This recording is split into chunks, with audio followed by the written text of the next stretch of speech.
Hi all എല്ലാവർക്കും നമസ്കാരം. പുതിയൊരു വീഡിയോയിലേക്ക് എല്ലാവർക്കും സ്വാഗതം.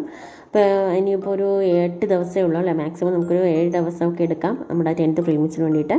അപ്പോൾ അതിൻ്റെ ചെറിയൊരു വീഡിയോ ആയിട്ട് ഞാൻ വന്നതാണ്. അപ്പോൾ നമുക്ക് മാക്സിമം നിങ്ങളുടെ സിലബസ് എടുത്ത് വെച്ചിട്ട് അതിൻ്റെ ടോപ്പിക്സ് എന്ന് പറയുന്നത് നമുക്കൊരു 43 ടോപ്പിക്സോളം വരും കേട്ടോ. അതിനൊന്ന് സ്പ്ലിറ്റ് ചെയ്തെടുത്തിട്ടാണ് ഞാൻ ഈ ടോപ്പിക്സ് 43 എന്ന് പറയുന്നത്. നമ്മുടെ കറണ്ട് അഫേഴ്സും മാത്സും ഒന്നും കൂട്ടാതെയാണ് കേട്ടോ, നമ്മുടെ GK മാത്രം ഉൾപ്പെടുത്തിക്കൊണ്ടാണ് അങ്ങനെ ഒരു ടു ഡു ലിസ്റ്റ് റെഡിയാക്കിയിട്ടാണ് ഞാൻ ഇനിയിപ്പോൾ ഒരു 8 ദിവസം നോക്കാമെന്ന് കരുതിയത്. അത് നിങ്ങൾക്കൂടെ ഷെയർ ചെയ്യാമെന്ന് കരുതി. അപ്പോൾ നിങ്ങൾക്ക് എൻ്റെ വീഡിയോസൊക്കെ ഇഷ്ടമാണെങ്കിൽ ലൈക്ക് ചെയ്യുക, ഷെയർ ചെയ്യുക, സബ്സ്ക്രൈബ് ചെയ്യുക.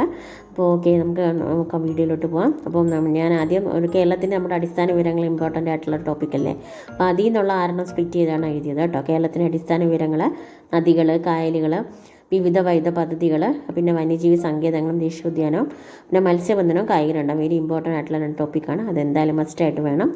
പിന്നെ അത് ഇത്ര എഴുതിയ, അപ്പോൾ അത് തന്നെ നമുക്കൊരു 6 ടോപ്പിക്കായിട്ട് കിട്ടി. പിന്നെ അത് കഴിഞ്ഞ് നമുക്ക് CA നോക്കണം കേട്ടോ. CA എന്ന് പറയുമ്പോൾ 2024 ജനുവരി തൊട്ടുള്ള കറണ്ട് അഫേഴ്സ് എല്ലാം നോക്കി പോയിട്ട് 2023 പോവുക. പിന്നെ മാത്സിൻ്റെ മാക്സിമം ഒന്നോ രണ്ടോ ടോപ്പിക്ക് എടുക്കാവുന്നതേ ഉള്ളൂ. അറിയാവുന്നവരാണെങ്കിൽ കുഴപ്പമില്ല. അറിഞ്ഞിടാത്ത കുട്ടികൾ 2 ടോപ്പിക്കെങ്കിലും എടുത്ത് ചെയ്യുക. മാക്സിമം വർക്കൗട്ട് ചെയ്യുക കേട്ടോ. നമ്മൾ കറണ്ട് അഫേഴ്സും GK നോക്കുന്നതോടെ തന്നെ മാത്സും അതുപോലെ തന്നെ കണ്ടിന്യൂസ് ചെയ്ത് കൊണ്ടുപോകേണ്ടതാണ്.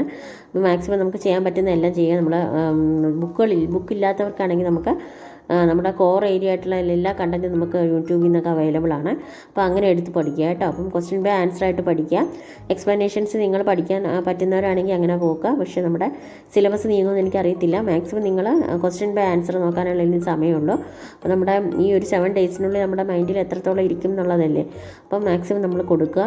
അപ്പോൾ വർക്കൗട്ട് ചെയ്ത് നമുക്ക് കിട്ടാവുന്നതേ ഉള്ളൂ. പ്രിലിംസ് ഇപ്പോൾ നമുക്കറിയാം ഇതിൻ്റെ കോമ്പറ്റീഷൻ ഇതൊക്കെ നമുക്ക് ഒരു 80+ ഒക്കെ ഉണ്ടെങ്കിൽ തന്നെ നമുക്കിനി പ്രിലിംസിന് നമുക്ക് കിട്ടത്തുള്ളൂ. അപ്പോൾ അങ്ങനെ മാക്സിമം നമ്മൾ പഠിക്കുക. ഇനിയുള്ള ദിവസങ്ങളിൽ നമ്മൾ ഹാർഡ് വർക്ക് ചെയ്യുക. മാക്സിമം ഒരു 7 to 8 hours നമ്മൾ മാക്സിമം നോക്കുക കേട്ടോ. അപ്പം എല്ലാവരും പഠിക്കുക. മാക്സിമം കിട്ടുന്ന ക്വസ്റ്റ്യൻസ് പ്രീവിയക്ക് മാത്രം നോക്കി പോവുക. അപ്പോൾ നെക്സ്റ്റ് വീഡിയോ കാണുന്നവരെ എല്ലാവർക്കും ബൈ, ഓൾ ദ ബെസ്റ്റ്.